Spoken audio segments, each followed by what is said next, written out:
Bueno, llevan horas diciéndole a la gente, obviamente mentiras, horas que 7 organismos autónomos desaparecen por corrupción.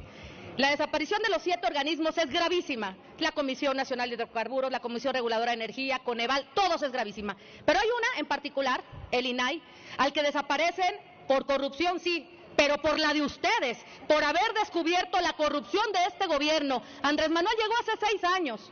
Bien pudo haber desaparecido el INAI si no le parecía. Lo que no le pareció fue lo que descubrieron. Y por eso aquí están los datos. Gracias a Dios los números no mienten. Gracias al INAI, gente que nos ve en cada uno de nuestros distritos y a quienes siempre nos vamos a deber, gracias al INAI se descubrieron los más de 17,000 millones de pesos de fraude en Segalmex. Gracias al INAI se descubrieron los 400 aviadores que tenían en Segalmex. Gracias al INAI se descubrió un contrato plurianual por 245 millones de pesos para arrendamiento de una compañía que ni siquiera tenía empleados registrados en el Seguro Social. En el 2019 nada más en Segalmex perdieron 3,027 millones de pesos en programas de precios de garantía para productos alimentarios básicos. En el 2020, la Auditoría Superior de la Federación nuevamente detectó corrupción en Segalmex por 8,000 millones de pesos más. ¿Quieren datos? ¿Quieren desaparecer la corrupción? Yo les voy a dar algunas pistas. René Gavira, Manuel Lozano, José Perón Escalante, Ignacio Valle, ¿quieren desaparecer la corrupción? Pues ahí tienen a varios por dónde empezar. Además, gracias al INAI se descubrieron, pero muchísimas cosas más, como la red de tráfico de influencias de Andy Bobby.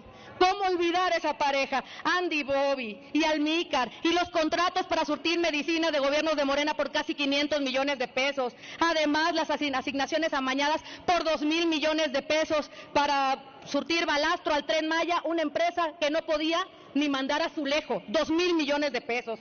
Pero además el conflicto de intereses, que yo creo que esa es una de las partes, o ese es el momento en el que decidieron destrozar al INAI y todo lo que supiera o pudiera parecer transparencia en este país, cuando se descubrió el conflicto de intereses entre Pemex y esta empresa, Baker Hughes, en la que además la esposa de José Ramón contaba con un contrato por 151 millones de pesos, que además, gracias a esos 151 millones de pesos, le prestaron una casita gris en Houston que conocimos todos, ¿verdad?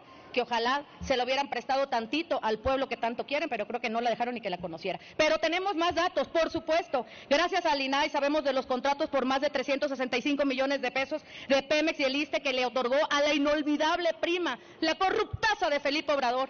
Y otro más, cereza de pastel, de corrupción, que lo que acaban de obligar a hacer al INAI antes de desaparecerlo es inaudito. Manuel Bartlett, uno de los hombres más corruptos, yo creo que de la era moderna.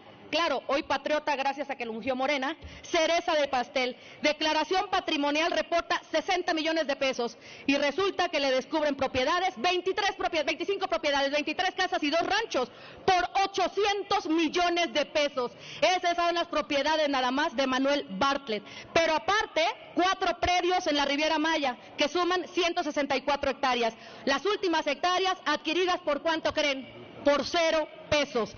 Días antes de la conclusión del sexenio de Andrés Manuel, la Comisión Federal de Electricidad ordenó clasificar toda la información relacionada con Manuel Bartlett como clasificada. De eso se trata. SEDEN, además, durante el 2021, otorgó un contrato a una empresa de un hijo de Bartlett por más de 66 millones de pesos, a pesar de que la empresa fue inhabilitada por la Secretaría de la Función Pública porque supuestamente surtía materiales de cirugía robótica. No tienen aspirinas en el Seguro Social y tienen cirugía robótica. Aparte de corruptos y de ladrones cínicos, descarados. La Secretaría de la Función Pública determinó, obviamente, que era información falsa. Que además había sido y que habían vendido disque ventiladores para la época de la pandemia. Por eso, y para la gente que nos ve, aquí estamos y aquí seguiremos en el PAN, defendiendo la transparencia, exhibiendo la corrupción de un gobierno que salió más ratero, más corrupto, más infame, más abusivo y más autoritario que todo lo que criticaron juntos. Es cuanto, presidente.